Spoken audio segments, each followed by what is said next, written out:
Everyone, hello everyone, কেমন আছেন সবাই? আজকে নিয়ে আসলাম ইলিশ মাছ। ইলিশ মাছটা একটু ভুনা করব। সেই আমার আম্মুর হাতের, যেমন আমি ছোটবেলায় খেতাম, খুব ভালো লাগতো। এভাবে আম্মু মাছগুলো, পিঠের মাছগুলো আলাদা করে ফেলতো, দেন খুব সিম্পল উপায়ে মাছটা আম্মু রান্না করতো। তো আমি সেটাই আজকে মানে খুবই 5 থেকে 10 মিনিটের মধ্যে রান্নাটা আমি করে ফেলবো। তো অলরেডি আমি দেখুন সরিষার তেল দিয়ে দিলাম। এখন আমি মাছটাকে ছেড়ে দিচ্ছি। খুবই সিম্পল হবে, এতটাই মজা হয় এই মাছটা, এই মাছ ভুনাটা। তো না খেলে আসলে বোঝার উপায় হয় না। তো আজকে আমার ইচ্ছা করলো আমি ঠিক আম্মুর মতো করে রান্না করব।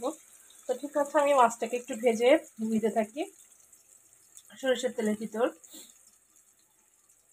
তো দেখুন অলরেডি আমার এক পাশ ভাজা হয়ে গিয়েছে, কারণ আমি খুব বেশি ভাজবো না এই মাছটা, একটু হালকা ভাজা দিব, নাহলে মাছের যে টেস্ট আমি চাচ্ছি ওটা পাবো না।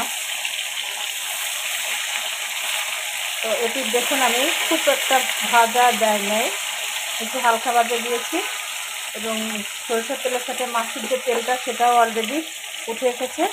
তো অসাধারণ মজা হয় এই ইলিশ মাছ ভুনাটা। তো ঠিক আছে, আমি মাছটা ভেজে উঠাতে থাকি। ভেজে আমি মাছটা ভেজে রেখে দিয়েছি।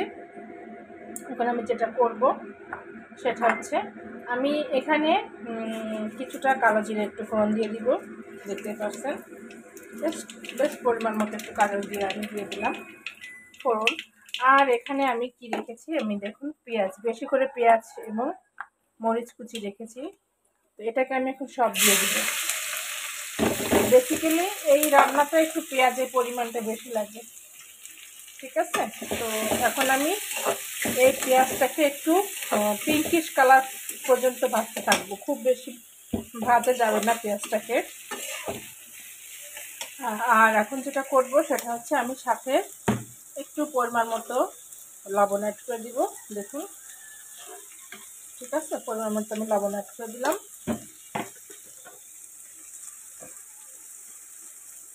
আচ্ছা, তো এখন আমি এটাকে পিঙ্কিশ কালার আসা পর্যন্ত একটু পেঁয়াজটাকে একটু ভাজতে থাকি। দেখুন আমার অলরেডি কিন্তু দেখুন পেঁয়াজের কালারটা চেঞ্জ হয়ে আসছে, একটু গোলাপি ধারণ করে আসছে। এখন আমি যেটা করব সেটা হচ্ছে, অলরেডি মরিচ আর পেঁয়াজের একটা স্মেল দারুণ বেরিয়ে এসেছে, মানে ইলিশ মাছের তেলের সঙ্গে। এখন আমি বেশ 1 চামচ, আমি পরিমাণ মতো আন্দাজ করে প্রায় 1.5 চামচের মতো আমি একটু পেঁয়াজ বাটা অ্যাড করে দিলাম।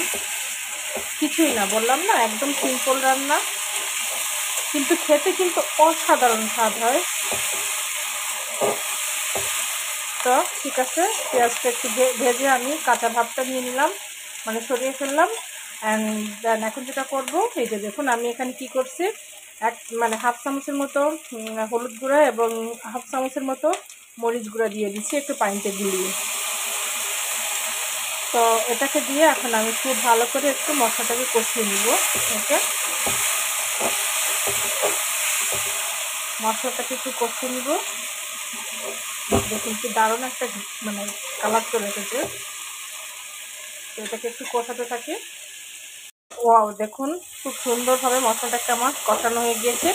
আর এটার মূল রান্নার ইয়াটা হচ্ছে, প্রথমত এই মশলাটাকে একটু ভালো করে কষিয়ে নেবেন, একদম স্মেলটা আসা পর্যন্ত, তেলটা উঠে আসা পর্যন্ত।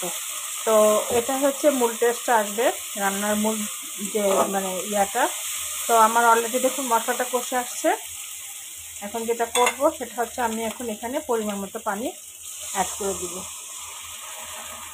ওকে,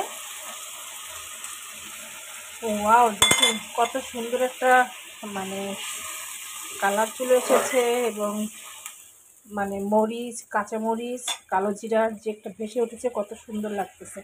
তো আমার মনে হচ্ছে আমি আরেকটু পানি অ্যাড করব, ওকে, এই যে আমি আরেকটু পানি অ্যাড করে দিলাম। এতটাই মজা হয় এই মাছের মানে ভুনাটা, ইলিশ মাছ ভুনাটা, মানে খেলে আসলে আর কিছু লাগে না। তো ঠিক আছে, আর আমি যে এখানে যে মাছটা রেখেছি এটাকে এখন আমি দিয়ে দিব। তো ওই তো এখন আমি একে একে মাছটা দিয়ে দিই এখানে। দেখ আর কিছুই না, এখন আমি একটু জাল করে নিব পরিমাণ মতো, পানিটা আমি রাখা পর্যন্ত, যতটুকু আমি রাখতে চাইবো গ্রেভিটা ততটুকু পর্যন্ত। তো এটাকে জাল হতে থাকুক, ফিনিশিংয়ে আমি দেখাচ্ছি কেমন হয়। খুবই মজা হয়, আপনারা এভাবে অবশ্যই একদিন ইলিশ মাছ তো এখন সবার ঘরে কম বেশি থাকে, বর্ষার সিজন, তো এভাবে একদিন মাছটা অবশ্যই ইলিশ মাছটা ভুনা করে খাবেন। আর অবশ্যই বলবেন যে ইউএস কিচেনের রান্না আসলেই মজা। আর এটা হচ্ছে আমার আম্মুর রেসিপি, সেটাই আমি আপনাদের আজকে দেখিয়ে দিলাম। রান্না হচ্ছে আমার আম্মুর হাতের রেসিপি ইলিশের ভুনা।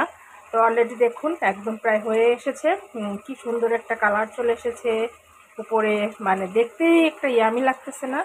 তো দেখুন অলরেডি প্রায় হয়ে আসছে, আমি একদম আরেকটু ঝোলটা টানিয়ে নামিয়ে নিব। তো কি মনে হচ্ছে আজকে ইলিশের যে ভুনাটা করেছি এটা খেতে কেমন হবে বলুন তো? যেহেতু মায়ের হাতে রান্না বলে কথা, তো যাই হোক আমি আজকে আপনাদের দেখিয়ে দিলাম। আর ইয়েস কিচেনের রান্না মূল কারিগর যে আমার আম্মু, তার হাত থেকে আমার সব রান্না শেখা। তো বুঝতে পারছেন আম্মুর হাতের রান্না কতটাই মজা হতে পারে। তো ঠিক আছে, আমি ফিনিশিংয়েই এখনই নামিয়ে ফেলবো, কারণ আর বেশি সময় নিব না। আর ঝটপট বাসায় যদি মেহমান চলে আসে, তখন বাসায় যদি এরকম যদি ইলিশ মাছ থেকে জাস্ট এই মানে মাত্র মানে 5 মিনিট সময় রান্নাটা লাগতেছে, 5 থেকে 10 মিনিটই নিতে হয়ে যাবে। তো এই ইলিশ মাছগুলো সাথে একটা দিবেন, এই তো মানে সিম্পল গর্জিয়াস একটা খাওয়ার আয়োজন, একদম ফিদা হয়ে যাবে এটা খেলেই। তো ঠিক আছে, আমি এখন চুলাটা স্টপ করে দিয়ে ফিনিশিং রাউন্ডে দেখিয়ে দিচ্ছি যে কেমন হলো আজকে আমার আম্মুর হাতের রেসিপি ইলিশ মাছের ভোনা। তো দেখে বুঝতে পারছেন যে খেতে কতটা ইয়ামি হবে। আর এটা একটু ঝাল ঝাল হবে, ঠিক আছে? আমি একটু ঝালের পরিমাণটা বেশি দিয়েছি, একটু ঝাল ঝাল না হলে কিন্তু ভালো লাগে না। তো ঠিক আছে, আমি ফিনিশিং করে চুলাটা স্টপ করে দেখিয়ে দিচ্ছি আপনাদের। ওয়াও, কি সুন্দর একটা স্মেল চলে এসেছে। তো দেখুন কতটা ইয়ামি হয়েছে, খুবই ঝটপট করে আমি এই ইলিশের ভুনাটা করে ফেললাম। আর কেমন হলো অবশ্যই জানাবেন, রেসিপিটি দেওয়া থাকলো। তো খুবই মজা এবং ইয়ামি, একদম 100-এ 100 বলবো। এই ইলিশের ভুনাটা দেখেই বুঝতে পারছেন যে কতটা ইয়ামি হবে। অলরেডি ডান, আমি এখনই চুলাটা স্টার্ট করে নামিয়ে দিব। আর এই তো নতুন নতুন রেসিপি নিয়ে আপনাদের সামনে হাজির হব। আর আমার মায়ের হাতের রেসিপিটা অবশ্যই দেখে নেবেন আমার ইউটিউব চ্যানেল ইউএস কিচেন এবং আমার পেজ ইউএস কিচেনে দেওয়া থাকবে। আমার এটাই আসছে, এখন আমি চুলাটা স্টার্ট করে দিচ্ছি। আমি এখন সার্ভ করে আপনাদের সামনে দেখিয়ে দিচ্ছি আজকে আমার ইলিশের ভুনাটা কেমন হলো। ডান, আমার মায়ের হাতে ইলিশের ভুনা রেসিপিটা আমি করে ফেললাম আপনাদের সামনে, কতটা ইয়ামি হয়েছে দেখুন এবং কতটা মজাদার দেখাচ্ছে।